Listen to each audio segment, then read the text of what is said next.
Good morning, everybody. Good morning, good morning. Thought I'd touch base with YouTube. It's been a while. So I thought I'd come on and make a little video. Before I start, 15th of August, I'm fighting a guy called Kyle Horwath in a boxing fight, a big show on the 15th of August. Kyle comes to win. He's a big, durable guy, strong. Yeah, comes to win. Game enough. I think he's got enough ability to give me some good rounds. I know he's going to come to win, so I need to be on my guard. You know, this fight's got me nervous enough to be training hard and preparing well, you know, and it's going to be at heavyweight, so the guy looks like a big mush.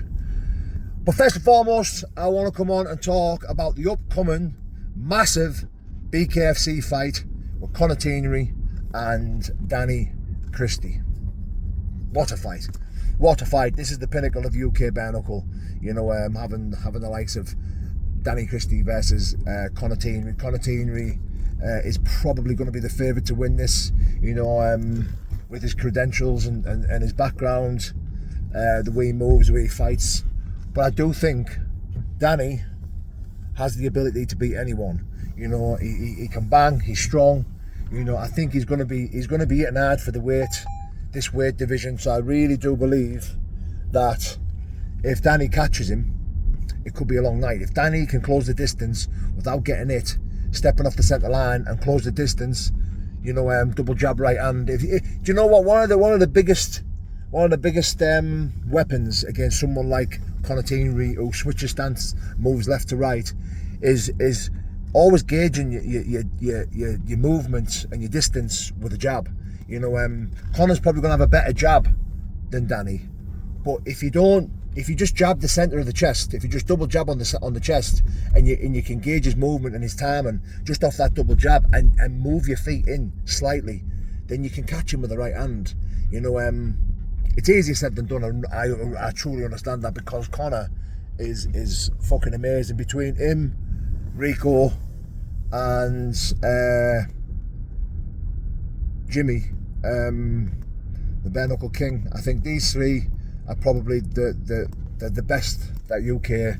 Mick Terrell himself, you know, these four are the legends at the moment of the bare knuckle world, especially on the UK scene.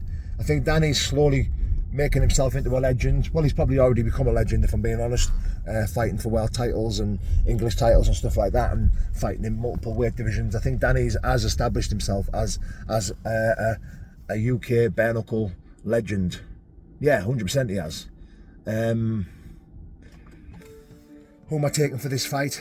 I am a gambling man, you know, and I don't like to bet against my guy Christie, because I do support Danny, you know, and I really do hope Danny brings the win home.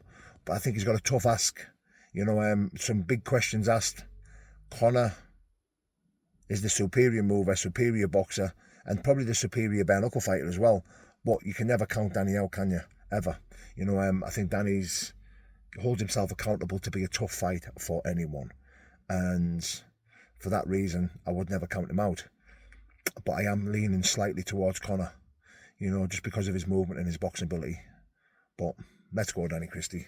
I hope Danny gets the win. I like Conor. Conor's a friend. Speak to Conor, but obviously my emotions are with Danny, so I hope Danny brings the win home. God bless.